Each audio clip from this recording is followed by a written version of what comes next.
تو یہ ایک سائیکولوجیکل مسئلہ ہے کہ اگر کوئی ستایا جاتا ہے تو اس کو ستایا جائے۔ اب یہ مشرکین چاہتے ہیں کہ مسلمان وائلنس کی طرف آئے، مسلمان غصے میں آئے، مسلمان گالی دے، تاکہ باقی اقوام کو یہ بتائے کہ یہ لوگ دیکھو کیسے بدتمیز لوگ ہوتے ہیں، جاہل لوگ ہوتے ہیں، مسلمان کی زبان صحیح نہیں ہوتی، یہ ان پڑھ ہوتے ہیں، جاہل ہوتے ہیں۔ یہ ہماری کمیونٹی کو، ہمارے مذہب کے لوگ کو بدنام کرنے کے لیے اور ان کو خراب بتانے کے لیے اس طرح کے ایک جملہ کس دیتے ہیں، اور ہمارے نوجوان جو ہے وہ یہ سمجھتے ہیں کہ ہم اسلام کا دفاع کر رہے ہیں اور حمیت ایمانی آ گئی ہے، لہٰذا اس کو تو بتانا ہے، پھر اس کے کیا کہتے ہیں پورے خاندان کو گالی گلوچ کر دیتے ہیں۔ نہیں میرے بھائی، آج کے زمانے میں ہم دیکھتے ہیں کہ اسلام پر کئی طرح کے حملے ہو رہے ہیں، مسلمانوں پر کئی طرح کے حملے ہو رہے ہیں، مسلمانوں کے اندر بھی بہت سارے کمزوریاں آ چکی ہیں، وہ اپنے اسلام پر عمل، اپنے دین پر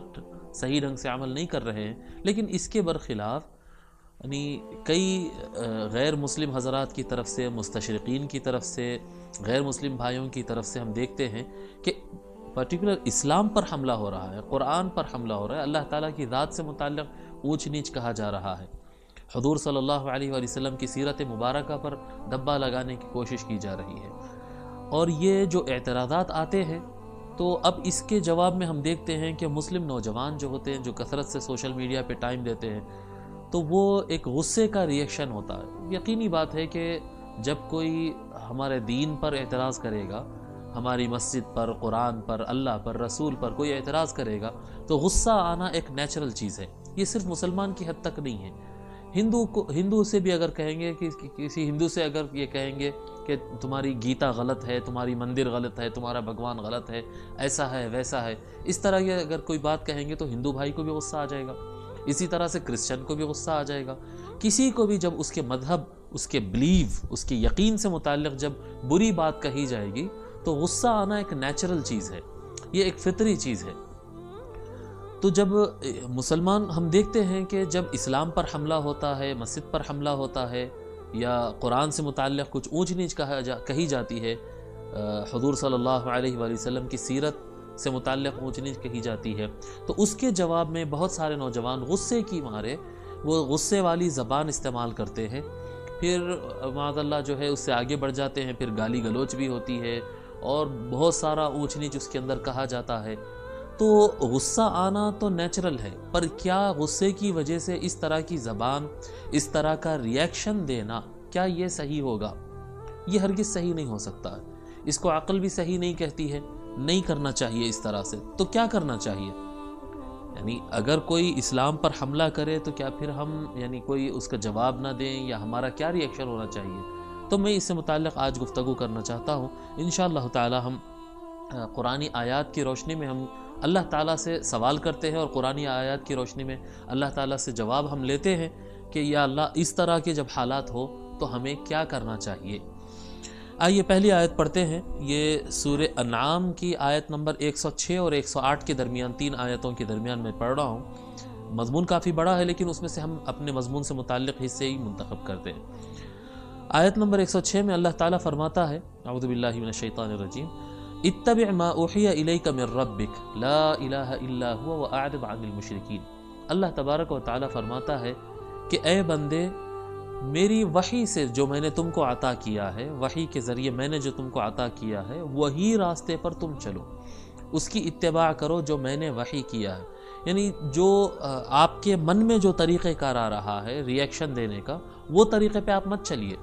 آپ جو ایکشن لینا چاہتے ہیں، جو ریئیکشن آپ دینا چاہتے ہیں، اس میں اپنی مرضی کو شامل مت رکھو، بلکہ اللہ تعالیٰ کے دیے ہوئے گائیڈ لائنز کے مطابق، اللہ تعالیٰ کی دی ہوئی ہدایت کے مطابق آپ چلیں۔ لا الہ الا ہو، کہ اس کے علاوہ کوئی خدا نہیں ہے۔ وَأَعْرِضْ عَنِ الْمُشْرِكِينَ، یہاں اللہ تعالیٰ بیان کر رہا ہے کہ مشرکین جو اعتراضات کرتے ہیں، مشرکین جو تمسخر کرتے ہیں، مذاق اڑاتے ہیں، مذاق بناتے ہیں، برا بھلا کہتے ہیں، آپ ان سے منہ موڑ لیجئے۔ وَأَعْرِضْ عَنِ الْمُشْرِكِينَ، اے بندے مومن تو اس سے منہ موڑ لے، نظر انداز کر دے، اگنور کر دے۔ اللہ تعالیٰ فرما رہا ہے کہ پہلے آپ اپنے مزاج سے راستہ نہ چلیں، بلکہ ہم جو بتا رہے ہیں اس راستے پر چلیں، کیونکہ اللہ تعالیٰ کہتا ہے میں ہی خدا ہوں، میرے علاوہ کوئی نہیں ہے، میں دے رہا ہوں تم کو طریقہ۔ وہ کیا طریقہ ہے؟ جب کوئی آپ کے اسلام پر اعتراض کرے، بری بات کہے، غلط الزام لگائے، اسلام کو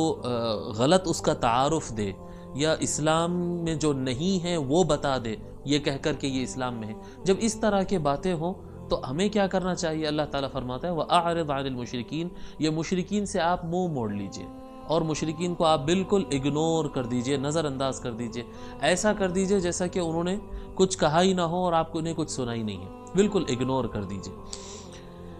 اللہ اکبر، یہ اللہ تبارک و تعالیٰ یہ طریقہ دے رہا ہے۔ اب اس میں ایک حکمت ہے سائیکولوجیکل، آپ دیکھیں کہ اگر کوئی کسی کو ستاتا ہے اور جس کو وہ ستا رہا ہے وہ ستایا جا رہا ہے، تب ستانے والے کو مزہ آتا ہے، وہ اور ستائے گا۔ میں اس سے قبل بھی ایک جگہ خطاب میں یہ مثال دیا تھا، میرے ساتھ میں جب میں مدرسے میں پڑھتا تھا قطر میں، دوحہ قطر میں جب ہم لوگ پڑھتے تھے، وہاں پر عرب بچے ہوتے تھے، کافی پیسے والے بھی ہوتے تھے، اور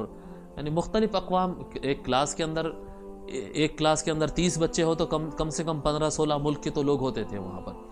کہ اس میں انڈین بھی ہوتا ہے، پھر اس میں قطری بھی ہوتا، اس میں فلسطینی، سوڈانی، لبنانی، سوری، جارڈنین، کویتی وغیرہ مختلف ملکوں کے بچے ہوتے تھے، سب مل کر پڑھتے تھے۔ وہاں پر ہمارے ساتھیوں میں ایک سوڈانی لڑکا تھا، اکثر بچوں کا یہ طریقہ تھا کہ سوڈانیوں کو ستاتے تھے، کالا بول کر ستاتے تھے، بچوں میں جو چلتا ہے کالا بول کر ستاتے تھے، یا پھر وہ غریب ملک کے ہوتے تو پھر ان کے جو رسم و رواج ہوتے وہ بڑے عجیب ہوتے، تو وہ رسم و رواج کے نام پہ ان کو ستایا جاتا تھا۔ اور اکثر سوڈانی، صومالی، اریترین، یہ جو افریقن کنٹریز کے بچے ہیں یہ بے چین بھی ہوتے تھے، ستائے جاتے تھے، ریئیکشن دیتے تھے، غصے میں آ جاتے تھے، کئی مرتبہ بچوں میں گتم گتا لڑائی جھگڑا بھی ہو جاتا تھا، اساتذہ کو بیچ میں آ کر کرنا پڑتا تھا، ایسے بچوں میں چلتا تھا، یہ چھوٹی کلاسز کی باتیں کر رہا ہوں۔ ایک جب غالباً 6ویں 7ویں جماعت کا مجھے یاد نہیں ہے برابر، 4تھی جماعت میں یا 6ویں جماعت میں میرے ساتھ ایک لڑکا تھا، اس کا نام تھا خالد، اور وہ سوڈانی تھا۔ اس کا طریقہ یہ تھا کہ جب کوئی اس کو ستاتا تھا تو وہ بہت خندہ پیشانی سے مسکرا کر قبول کر لیتا تھا۔ کوئی اس کو اگر یہ کہتے کہ تم تو کالے ہو، سدھی ہو، اس طرح سے، تو وہ مسکرا کر بولتا تھا ہاں ہم تو کالے الحمدللہ۔ تو وہ یعنی ستانے کو ستانا لیتا ہی نہیں تھا، اور کوئی اس کا مذاق اڑائے، کوئی جملے کستے تھے لوگ مذاق اڑانے کے لیے، کوئی جملے کستے تھے اس کی طرف، ایسے سینٹنسز بولتے تھے جس سے اس کو تکلیف ہو، وہ سینٹنسز وہ خود مزے لے کر خود سے سناتا تھا پھر، یعنی ہم بولنے سے پہلے، میں تو نہیں بولتا تھا، میں تو کبھی نہیں کیا اس طرح سے، لیکن ہمارے ساتھی جو قطری بچے ہوتے تھے یا وہاں کے عرب بچے ہوتے تھے، وہ جملہ کہنے سے پہلے وہ خود وہی جملہ کہہ دیتا تھا جو ستانے والا ہو، تو ان کے پاس پھر ستانے کے لیے کچھ رہ نہیں جاتا، اور یہ اگر کچھ کہیں تو اس کا اثر ہی نہیں لیتا۔ جب وہ اثر بالکل نہیں لیتا تھا تو وہ واحد کلاس تھی، اور وہ واحد بچہ تھا ہمارے پاس جو سوڈانی تھا، لیکن اس کو سب مل کر اس سے نارمل رہتے تھے، کوئی اس کو ستاتا نہیں تھا، کیونکہ سب کو پتا تھا کہ یہ ستائے جائے گا ہی نہیں، اس کو غصہ ہی نہیں آتا، یہ پلٹ کے جواب ہی نہیں دیتا۔ تو یہ ایک سائیکولوجیکل مسئلہ ہے کہ اگر کوئی ستایا جاتا ہے تو اس کو ستایا جائے۔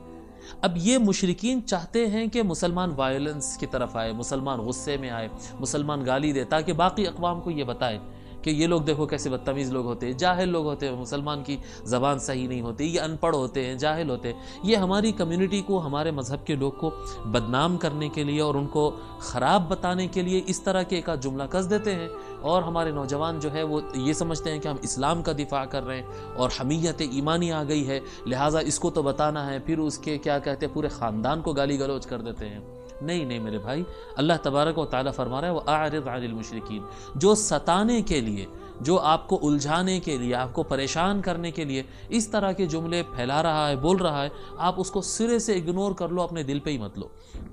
دل پہ ہی مت لو۔